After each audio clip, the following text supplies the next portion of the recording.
Security review committee report పేరుతో BRS నేతలకు security తగ్గించడంపై ఆ పార్టీ నేత ఆర్ఎస్ ప్రవీణ్ కుమార్ మండిపడ్డారు.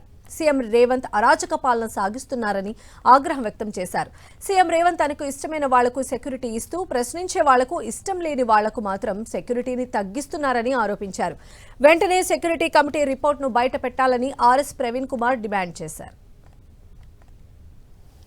మరి పెద్ది సుదర్శన్ రెడ్డి గారు అదేవిధంగా మిగతా బీఆర్ఎస్ నాయకులకు పెద్ద ఎత్తున కూడా రాష్ట్ర వ్యాప్తంగా సెక్యూరిటీ రివ్యూ కమిటీ అనే ఒక ప్రహసనం మొదలుపెట్టి దాని పేరు మీద వీళ్ళందరికీ కూడా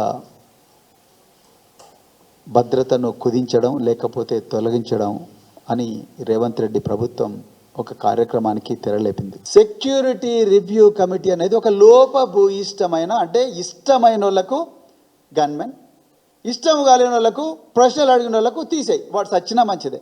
కానీ అరాచక పాలన బంద్ చేయండి. ఇప్పుడు నేను ఇవాళ ఓపెన్గా డిమాండ్ చేస్తున్న భారత రాష్ట్ర సమితి నుంచి, మీరు ఈ సెక్యూరిటీ రివ్యూ కమిటీ రికమెండేషన్ రద్దు చేయండి. ఈ విషయాలను మీరు ప్రజల ముందర పెట్టండి. Because this is public money.